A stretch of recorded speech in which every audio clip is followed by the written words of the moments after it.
নমস্কাৰ বন্ধু বান্ধৱীসকল মোৰ নতুন এটা ভিডিঅ'লৈ আপোনালোক সকলোকে মই স্বাগতম জনাইছো। আজি ৰাতিপুৱা সোনকালে উঠিলো আৰু যিসকলে যোৱা ভিডিঅ'টো চাইছিলে তেওঁলোকে গম পাইছেই আমি চাৰিজন লগৰ গোলাঘাটৰ পৰা গুৱাহাটী আহিছিলো। কিয় আহিছিলো কোৱা নাছিলো বাৰু যোৱাটো ভিডিঅ'ত, কিন্তু এতিয়া কৈ দিছো আমি চাৰিজন ৰেডি হৈছো। আমি চাৰিজন মা কামাখ্যা মন্দিৰ দৰ্শনৰ হেতু আহিছিলো। আজি 2 নম্বৰ দিনা আজি আমি দৰ্শন কৰিম মা কামাখ্যা মন্দিৰ। যিহেতু মই আগতে অহা নাই সেয়েহে ভাবিলো চাৰিজন বোলা আমি মা কামাখ্যা মন্দিৰৰ পৰা আহোঁগে, আৰু সেই হেতুকে আমি ওলালো। ৰাতিপুৱা বহুত সোনকালে উঠিছো, আজি গা পা ধুই লৈছো। এতিয়া চাই থাকক ভিডিঅ'টো, দেৰি নকৰি ভিডিঅ'টো আমি আৰম্ভ কৰো। তো গাইস আমি এটা সকলো ওলালো।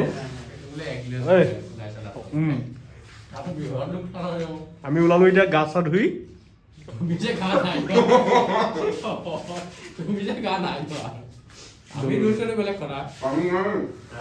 চাই থাকক, ইহঁতৰ কথা বিশ্বাস নকৰিব। বাকী বেলেগ কাম নাই, তোমাক চাই থাকিব।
তো ৰাইজসকল হোটেল ৰুমৰ পৰা আহি আমি মা কামাখ্যা মন্দিৰ পালোহি, আৰু কাষৰ দোকানতে আমি ধুনীয়াকৈ ধূপ চাকি কিনি ল'লো মাক সেৱা জনাবৰ বাবে।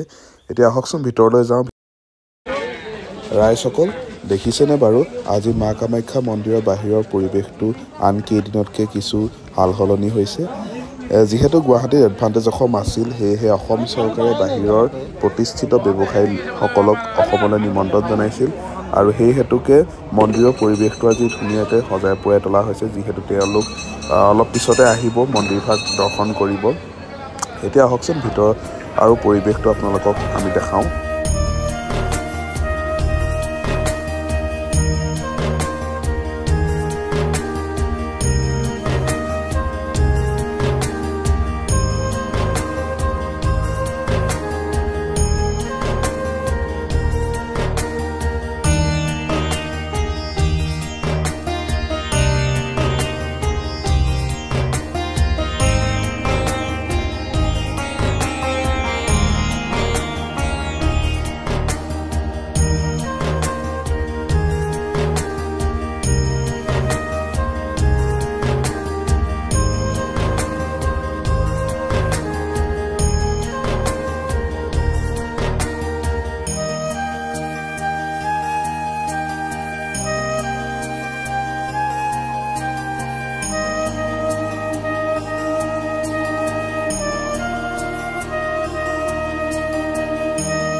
ধুনীয়াকৈ আমি কামাখ্যা মন্দিৰ দৰ্শন কৰিলোঁ।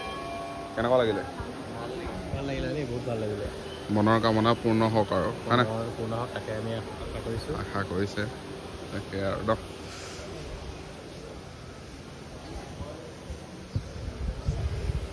প্ৰথম আহিছোঁ বহুত ধুনীয়া কিন্তু মানে মেইন কেছ মানে তোমাৰ বহুত ধুনীয়াকৈ চাফ চিকুণ কৰি ৰাখে মানে এইফালে দেখিছা নাই এই এটাগৰাকীয়ে ধুনীয়াকৈ চাফ চিকুণ কৰি ৰাখে কেনেকুৱা মনৰ কামনা পূৰ্ণ হ'ব লাগে আৰু ন তাকে হ'ব লাগে আৰু তাকে আকৌ আহিম পিছত ভাওনা দুখনমান পাই থাকিব লাগে আৰু হয় না তো ৰাইজসকল সুন্দৰভাৱে আমি মা কামাখ্যা মন্দিৰ দৰ্শন কৰিলোঁ ধূপ চাকি কিনি আনিছিলোঁ আপোনালোকে দেখিছিলে সকলোসমূহ আমি জ্বলালোঁ মনৰ কামনা পূৰ্ণ হ'বৰ বাবে আমি আচলতে ভিতৰলৈ গ'লোঁ কিন্তু ভিতৰৰ পৰিৱেশ আপোনালোকক দেখাব নোৱাৰিলোঁ কাৰণ ভিতৰত কেমেৰাৰ কোনো এলাও নাছিলে সেয়েহে বাহিৰৰ পৰিৱেশটোকে আপোনালোকক দেখাইছোঁ চাওকচোন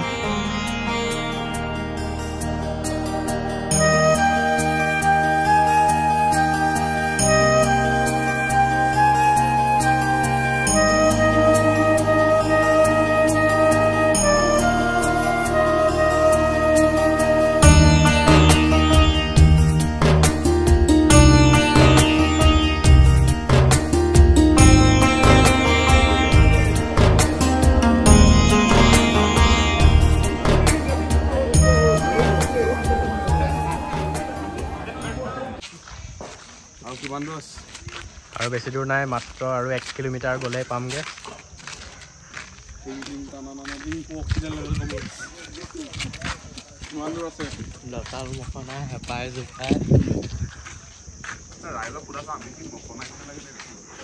ৰাইজ আপোনালোকে কওকচোন ইহঁতক বাৰু দঁতাল হাতী আৰু ইয়াক মখনা নিচিনা নালাগেনে বাৰু কমেণ্ট কৰি জনাব আপোনালোকে ৰাইজসকল সুন্দৰভাৱে আমি মা কামাখ্যা মন্দিৰ দৰ্শন কৰিলোঁ আৰু বহুদিনীয়া এটা আশা আছিল আচলতে মা কামাখ্যা মন্দিৰ এবাৰ দৰ্শন কৰা সেইটো শেষ চাওক আমি কিমান ওপৰত আছোঁ কিমান তলত আছোঁ আৰু ওপৰত বোলে কিবা ভিউ পইণ্ট এটা আছে আমি তালৈ গৈ আছোঁ চাই থাকিব ভিডিঅ'টো দেখাই আছোঁ সকলোখিনি অক্সিজেন পাই আছে নে বাইদেউ অকে বাই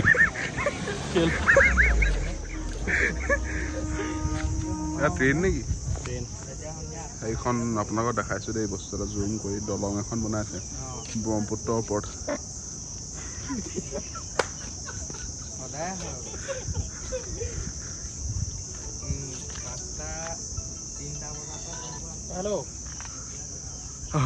আহি বহুত ওপৰত পালোঁ বেয়া ভাগৰ লাগিছে বৰচোন আগত কিবা এটা আছে বোলে গাইছ আহি বহুত ওপৰ পালোহি একদম নীলাচল পাহাৰ নহয় জানো নীলাচল পাহাৰ একদম ওপৰত পালোহি ইয়াত আহিছে ব্ৰহ্মপুত্ৰৰ ওপৰত এখন দলং বনাই আছে এখন টাইম লাগিব চাগে ন অলপ বলক ওপৰত আৰু কিবা আছে বোলে ধুনীয়াকৈ আপোনালোককো দেখাওঁ ভিডিঅ'টো চাই থাকক বাটাৰ্ছ আৰু কিমান দূৰ আছে আৰু মাত্ৰ 100 মিটাৰ আপুনি বা 100 মিটাৰ ভিউৱাৰ্ছসকলে ভয় খাব ন ইমান দূৰ বুলি কৈ দিলে কমাই ক'বা মানে শকত মানুহৰ কাৰণে অলপমান দিগদাৰ কিন্তু এওঁলোকৰ কাৰণে আমি স্বাস্থ্যৱান আমি যিসকল নাওপিতীয়া টাইপৰ তেওঁলোকৰ কাৰণে ভাল আৰু What did you say? কিন্তু এয়া চাওক গাইছ ভিউটো চাওক ভিউটো বহুত ওপৰত আছোঁ দেখাই আছোঁ সকলোখিনি সেইখন কি দলং নেকি কোনখন দলংখন বনাই আছে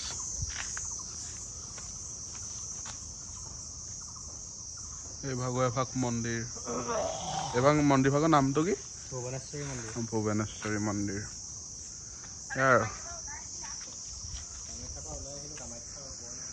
ৰাইজ এডোখৰ পৰা আমি ঘূৰিম আমি উবেৰ বুক কৰিছিলোঁ কিন্তু আমি ইমানেই ওপৰত আছোঁ উবেৰখন বাৰে পথে কেঞ্চেল হৈ গৈ আছে তাত দুৰ্ভাগ্যবশতঃ আমি আকৌ তললৈ খোজকাঢ়ি গৈ থাকিবলগীয়া হৈছে চাই থাকক একেবাৰে এনাৰ্জি নাইকিয়া হৈ গৈছে আৰু চাই থাকক দেখাই আছোঁ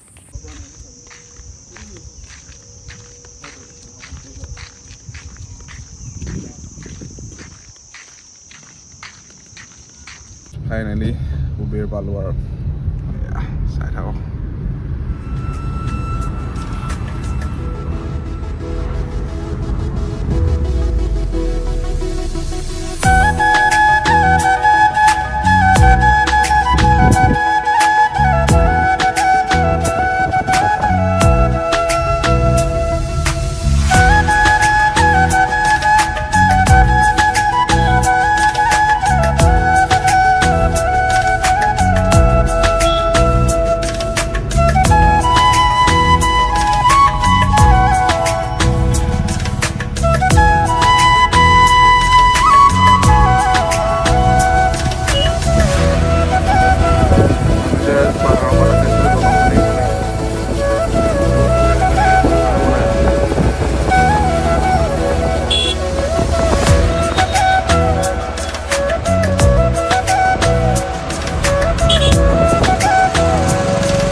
জাষ্ট মন্দিৰৰ পৰা পালোহি আমি বাহিৰতে পুৰি চুৰি খাই আহিলোঁ যিহেতু ৰাতিপুৱা আমি সুদা পেটাই গৈছিলোঁ আৰু মন্দিৰৰ পৰা এই ৰছীডাল আৰু এই লকেটটো আনিছোঁ কেনে লাগিছে জনাব ভিডিঅ'টো চাই ভাল পালে like comment share and subscribe কৰিব আৰু নতুনকৈ পুনৰ এটা ভিডিঅ'ত লগ পোৱাৰ প্ৰতিশ্ৰুতিৰে আজিলৈ লৈছোঁ বিদায় ধন্যবাদ